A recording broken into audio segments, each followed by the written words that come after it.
Hi, I'm Frank Romboskis. I'm here to talk to you today about the specifics of power in a sales interaction because you've probably heard me explain that cold calling destroys your status as a business equal. It causes you to give away all of your power in a sales interaction. So today what I'll explain specifically is why that is, the dynamics of power in a sales situation, and why cold calling destroys your power and gives it away to the prospect. Now, quite simply, a sales process is a negotiation. You've got two parties. You've got yourself as the salesperson, and you've got the prospect. Now, the power paradigm is determined by the person who has a need and the person who can fulfill a need. So, quite simply, the person who has a need, who is in need, does not have the power. The power is held by the person who can fulfill a need. So what happens when you make a cold call, you approach the prospect. Well, you're sub-communicating by making a cold call and introducing yourself and letting the prospect know that you've got something for sale. You are communicating that you have a need. You need a sale. You are in need, and because you're in need, you don't have the power.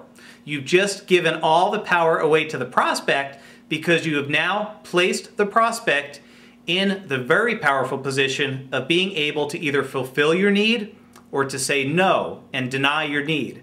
So by making a cold call and approaching a prospect in a cold call situation, you give away all of your power. You hand it to the prospect. Now let's look at what happens when you reverse that.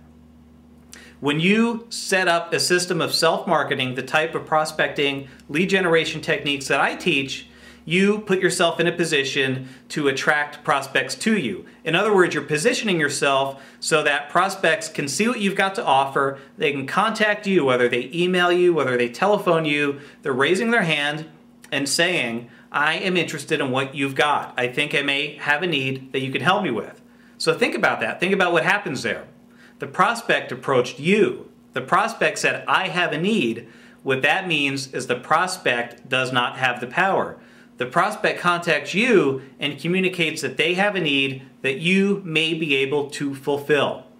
So in other words, they have given you the power. You now have the power over that sales process. And I realized this quite some time after I created my lead generation techniques, because what was happening is that people were calling me, they were emailing me, they were saying, Frank, I know who you are and I'd like to meet with you because I think you can help us out. We've got a problem, I believe you may be able to solve it. I was going into those appointments conducting my sales process in the old way, from a position of weakness, the way I used to do it when I was cold calling and prospects had the power, and it was causing me to lose sales. So I reevaluated and I recreated my sales process, rebuilt it from the start in a way that I went in with the power and I held that power throughout to the end of the sales process and beyond. And I say beyond because it's very important to maintain that relationship after the sale so that you can get referrals from your new customer. So in summary, the person who is in need does not have the power. The person who can fulfill a need has all of the power. When you make a cold call, you are in need. The prospect can fulfill a need or they can deny your need. When you get prospects to call you, the prospects have a need that you can fulfill, which means you have the power and they don't. And the bottom line is that you will get the sale when you have the power.